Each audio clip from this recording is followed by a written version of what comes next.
PTM dengan kapasitas 100% dilakukan serentak di seluruh sekolah di ibu kota dengan menerapkan protokol kesehatan di lingkungan sekolah dan di kelas. Kebijakan PTM 100% ini diterapkan di seluruh jenjang pendidikan, mulai PAUD hingga SMA atau SMK, dan durasi belajar dibatasi maksimal hanya 6 jam. Kasubag Humas Dinas Pendidikan DKI Jakarta, Taga Raja, mengatakan pelaksanaan PTM 100% ini lebih aman dilakukan saat bulan Ramadan. Pasalnya para siswa tidak makan dan minum sehingga tidak perlu melepas masker yang berpotensi meningkatkan penularan COVID-19. Namun, ia tidak memungkiri masih adanya kekhawatiran para murid terpapar COVID-19 saat berada di lingkungan sekolah. Baik MG Listeners, kita akan langsung membahasnya bersama Komisioner Komisi Perlindungan Anak Indonesia, Retno Listiarti. Selamat pagi Bu Retno, salam sehat. Selamat pagi, salam sehat juga. Baik Ibu Retno, kalau kita bicara soal PTM 100% ini sudah memasuki hari kedua. Seperti apa ini evaluasi dari KPAI Bu Retno? Iya, kalau sekarang sih sebenarnya kalau sekolah negeri masih libur ya, libur awal puasa ya. Mereka baru masuk nanti tanggal 7. Nah, tapi kan memang PTM 100% dimulai sejak 1 April atau sebelum kita memasuki bulan Ramadan ya. Tapi ini karena awal puasa memang sedang libur. Saya sebenarnya sudah kemarin akan ke sekolah gitu. Ternyata dinyatakan bahwa ini libur awal puasa. Oh, nah, ternyata libur ya. Iya, kalau sekarang sampai nanti masuk tanggal 7. Nah, kalau dari hasil pengawasan kami sih ya sebelumnya kan KPAI juga udah pengawasan sejak 3 Januari yang lalu ya. Itu pada saat DKI sudah memulai 100% waktu itu. Tetapi sempat ditutup ya, sempat dihentikan 50% karena memang kan kenaikan kasus gitu. Terus masuk 50% cukup lama sampai 1 April kemarin baru 100% lagi. Nah, kalau dari hasil pantauan kami sebenarnya ketika pelaksanaan 100% di Januari maupun pelaksanaan 50%, ternyata kerentanannya sama. Jadi ditemukan kasus-kasus juga gitu, baik yang 100 maupun yang 50. Dan saya sempat ya pada bulan, kalau tidak salah di Februari gitu ya, kami kaget juga gitu ketika mau pengawasan di satu wilayah Jakarta Utara ya waktu itu, ternyata nggak ada sekolah yang buka gitu pada hari itu gitu. Jadi semua mengalami penutupan sementara karena ada kasus. Tetapi besok udah ada yang buka. Jadi kan ada yang sekolah misalnya ditutup hari ini gitu ya, 14 hari ke depan atau 5 hari ke depan gitu. Nah, secara serentak kebetulan pada hari itu saat saya mau turun nggak ada satupun sekolah buka gitu. Itu kan artinya memang itu saat itu 50%. Memang ada kerentanan gitu ya. Tadi sudah diakui juga misalnya oleh dinas. Tetapi memang ini kadang tidak karena sekolah sih. Jadi ketatnya prokes di sekolah itu dari hasil pengawasan kami untuk DKI Jakarta memang bagus. Yang kedua, secara infrastruktur memang sangat siap. Yang ketiga, secara vaksinasi itu di atas 90% ya. Semua jenjang, kecuali ya TK kan di bawah 6 tahun belum divaksin. Nah, ini memang membuat DKI memang yakin aja bahwa untuk buka gitu, karena mereka secara itu siap. Nah, hanya beberapa kasus itu kan muncul dari klaster keluarga yang kemudian juga menulari warga sekolah pun terjadi.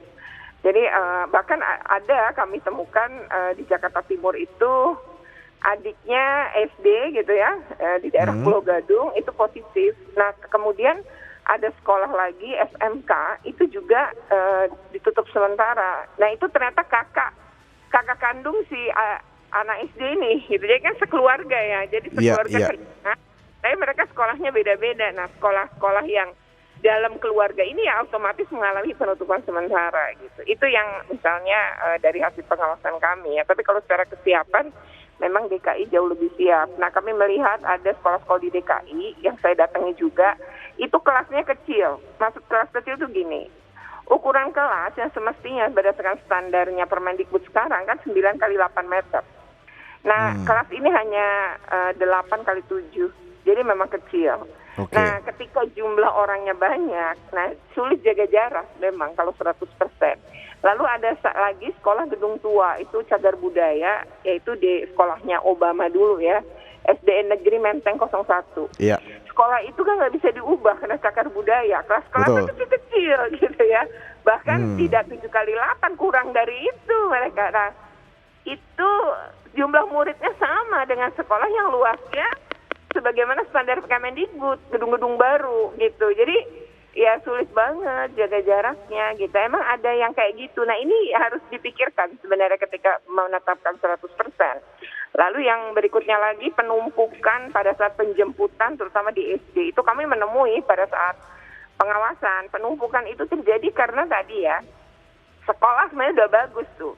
Dia udah netapkan keluar kelas tuh per 5 menit. Jadi misalnya kelas A gitu, hari ini ada 10 kelas yang buka. Maka dibutuhkan waktu per 5 menit tuh untuk ngeluarin anak-anak gitu. Sebenarnya jedanya sudah dibuat. Sayangnya penjemputannya tuh terlambat. Misalnya karena dia terlambat, anak ini keluar kelasnya pertama. Terlambat kan nunggu tuh. Nah, kelas yang kedua 5 menit kemudian keluar. Nah, ada anak di kloter kedua juga gitu yang belum dijemput, numpuk lagi kan, terus Jadi berbenturan numpuk di situ gitu. ya. Betul. Dan satu lagi, orang tua yang nggak sempat itu ternyata pakai ojol ya, ojek online. Oke. Nah, si ojol kan anaknya nggak pegang handphone, kan jadi nggak tahu nih. Lalu dia datang terpaksa harus nanya gurunya kan, anak Harus ini menebak kelas juga ini. ya. Nah, itu juga jadi masalah gitu. Jadi akhirnya tertumpuk-tumpuk gitu di depan pintu gerbang. Nah, mungkin itu yang harus diantisipasi gitu ketika 100%. Baik, tapi memang kalau secara penerapan prokes di ibu kota ini sudah sangat baik ya, Ibu Retno ya. Mungkin sangat baik. belum merata saja seperti itu ya, Bu Retno. Ya, kalau dari penilaian kami sih, kami sudah cukup masuk ke banyak sekolah ya. Kalau di DKI ini cukup tinggi yang kami masuki itu dia itu nilai rata-ratanya, kita punya indikator itu 90% di atas, memang bagus sih kalau DKI. Baik.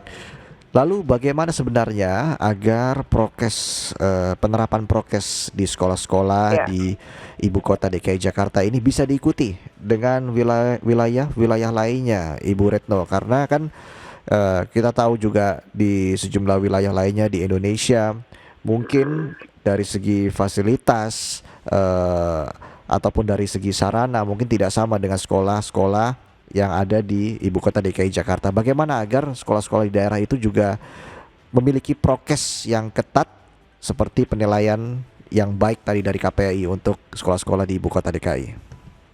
Iya, sebenarnya kalau beberapa daerah, saya sih sudah ke Lampung ya. Ke Lampung tuh bahkan di 3 kabupaten, misalnya di Lampung Tengah, Lampung Utara, dan juga Bandar Lampung. Lalu kami juga sudah ke Bogor gitu ya, Tangerang. Nah, itu sebenarnya kalau wilayah-wilayah ini sih, walaupun sarana prasarana tidak sehebat Jakarta gitu ya, tapi mereka penerapan prokesnya sebenarnya bagus. Hanya memang ada beberapa catatan di kami. Di beberapa daerah termasuk Jakarta sebenarnya, ketika kami pulang dari pengawasan, itu kan ngelewatin beberapa sekolah gitu ya. Dan kami lihat gitu ya sekolah-sekolah itu. Nah, itu mereka keluar gerbang langsung lepas masker itu banyak juga ternyata. Oke. Nah, jadi mereka patuh di sekolah, tapi begitu keluar enggak gitu. Nah, ini kan memang kuncinya juga pada orang tua ya untuk mengedukasi anak-anak gitu.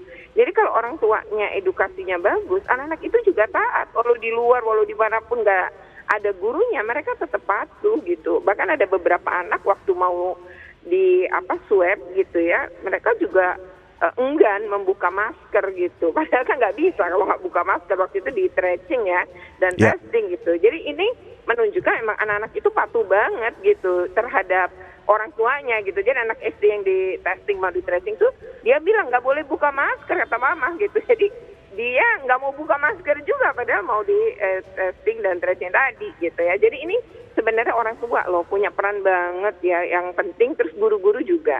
Jadi kalau guru nurunin maskernya di dagu ya anak-anaknya nyontoh. Jadi memang penting betul adalah orang dewasa di sekitar anak itu mencontohkan termasuk di level SMA dan SMK. Bahkan kami waktu SMA di DKI itu sempat ada ya yang anaknya nongkrong. Jadi kebetulan sekolah ini tuh sekelilingnya itu kafe-kafe, tempat nongkrongan memang. Oke. Nah, ya anak ini kemudian nongkrong gitu. Nah, ini kan berarti butuh ya kerjasama banget gitu Iya, dengan pihak-pihak kafe, betul. ngelaporin ke sekolah misalnya, karena kan sekolahnya deket gitu ya. Harusnya ini memang ada hubungan baik antara sekolah juga dengan pihak kafe-kafe ini misalnya. Yang kedua, orang tua gitu, pastikan bahwa anaknya pulang setelah pembelajaran selesai. Nah, ini juga hal yang memang perlu kerjasama. Jadi kalau sekolah semua nggak bisa sih. Itu memang Oke. harus ada dukungan dari berbagai pihak. Baik, Ibu Retno, kalau kita bicara soal PTM 100% tadi ya, ini kan dibatasi maksimal 6 jam. Apakah ini Ya, bisa menjamin begitu, mencegah terjadinya penularan COVID-19 di sekolah, Ibu Retno, kalau menurut Anda? ya kalau 6 jamnya itu kan 6 jam pelajaran ya. Kalau 6 jam pelajaran itu kan satu pelajaran SMA 45 menit gitu. Kalau SMP 40 dan SD adalah 35 menit gitu. Jadi kalau misalnya itu dikalikan 6 gitu. Nah, memang nggak nyampe hitungan 1 jam yang 60 menit tuh enggak gitu. Nah, tapi kalau menurut saya untuk kelas-kelas yang tadi nggak bisa jaga jarak, mungkin jangan 6 ya. Kan maksimal 2 jam aja. Karena kan Oke. resikonya besar ya ketika berada dalam satu ruangan bersama-sama dalam waktu yang lama gitu. Jadi harusnya itu maksimal 2 jam aja. Kalau menurut kami begitu gitu. Jadi untuk mengurangi resiko-resiko tadi. Jadi untuk kelas-kelas kecil di SD itu ya 120 menit aja gitu. Nggak usah lebih. Karena terlalu lama jadinya berada di kelas. Kalau 6 jam itu, 6 jam pelajaran menurut saya agak kelamaan untuk anak-anak SD yang kelas-kelasnya kecil. Itu sebaiknya ya sekitar 4 jam aja lah kalau mereka. Memang harus disiasati begitu sih. Ya, ya. Bagaimana dengan preschool, Ibu Retno? Karena kan memang belum mendapatkan vaksin juga nih kalau kita lihat anak-anak atau adik-adik kita yang masih mengemban ilmu di preschool begitu ya, Ibu Retno. Apa seharusnya yang dilakukan oleh pemerintah? Ya emang harusnya mereka tidak masuk kalau menurut kami ya. Anak-anak yang belum divaksin ini kan punya itu lebih beresiko. Kalaupun kemudian mereka masuk, itu harus punya pertimbangan banget. Misalnya orang tuanya atau orang dewasa di sekitar anak sudah divaksin. Gurunya pencapaian vaksinnya berapa, lingkungan sekolahnya, maksudnya kan guru pasti sudah divaksin kalau dia PAUD gitu ya, atau preschool.